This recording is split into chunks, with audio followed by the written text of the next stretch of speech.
Pubuo na naman tayo ng isang malupit na power station na pang-backup kapag laging brownout out. Kaya lang naman ito ang mga basic na appliances o kaya sa mga mahihilig mag-outing-outing. At shoutout din sa may-ari na nagpabuo nito na taga Coron, Palawan.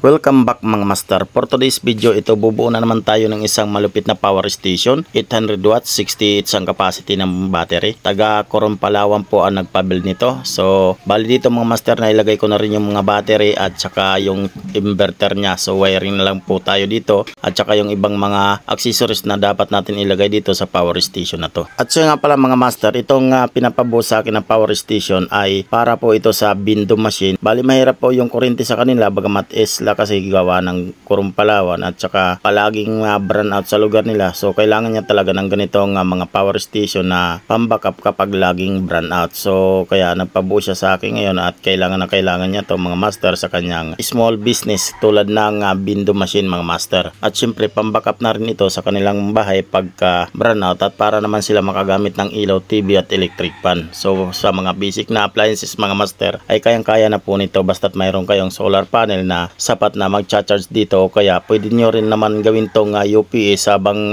nakasaksak siya at pag nag-burn out mga master ay automatic na hindi mawawala yung kuryente nyo. So bali ito po ay plug and play na po ito mga master at talagang may kasama na po itong AC charger. So bali yung AC charger mga master nakasaksak na lang po yung permanente sa outlet ng 220 galing sa kuryente na Meralco. So pagka nag-burn out mga master dahil may charge naman ito ay hindi mawawala pa rin ang kuryente mo dahil mayroon ka naman pang-backup na power station. So ganun po ang purpose ng may-ari nito. Kaya nagpa-build siya ng ganitong klaseng power station. At kung wala namang kuryente sa inyong bahay mga master ay pwede naman kayong bumili ng solar panel para dito isaksak yung solar panel at para yun ang magcha-charge sa power station nyo. So kahit wala nang tanggal-tanggal yung kanyang solar panel dahil mayroon naman po itong charge controller na naka-build in. At kung tatanungin nyo naman mga master kung ilan watts na solar panel ang sapat dito, ang kanyang solar panel na sapat dito mga master ay 200 watts hanggang 300 watts. Kapag gusto nyo magdagdag ng extra battery ay mayroon din po yung input ng extra battery at syempre kailangan nyo rin na taasan ng inyong solar panel basta't pasok po sa kanyang spec ng kanyang charge controller. Halimbawa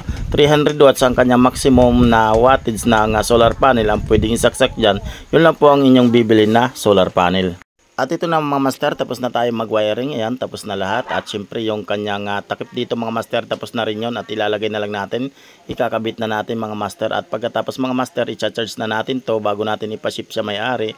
At para pagdating sa kanila ay full charge na, gagamitin na lang. At syempre, at bibilhan na lang nila ng solar panel. At mayroon na rin po ito mga master ng previous na 2 pieces na ilaw na 12 volts. At mayroon na rin na siyang wire connector ng solar panel. At syempre, mayroon din kasama itong AC charger at saka iba pang mga accessories. At sa wakas mga master, buo na yung atin na binubuo na power station na 800 watts, 68 ang capacity. Ayan po yung kanyang design, napakasulit mga master. At nasa gilid ang kanyang input ng solar panel at saka AC charger. At ito yung kanyang switch ng USB at ito naman yung switch ng inverter. So ayan po yung kanyang USB port para sa cellphone kapag gusto mag-charge na may-ari. So ayan po yung charger niya, naka-charge na po. So yun lang mga master, maraming salamat sa inyong solid na panonood dyan.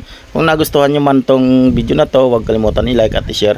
At kung napadaan ka lang sa channel na to, huwag kalimutan mag-follow para updated kayo sa mga ganitong upload na video. So paano mga master, hanggang sa muli mga ka-DIY.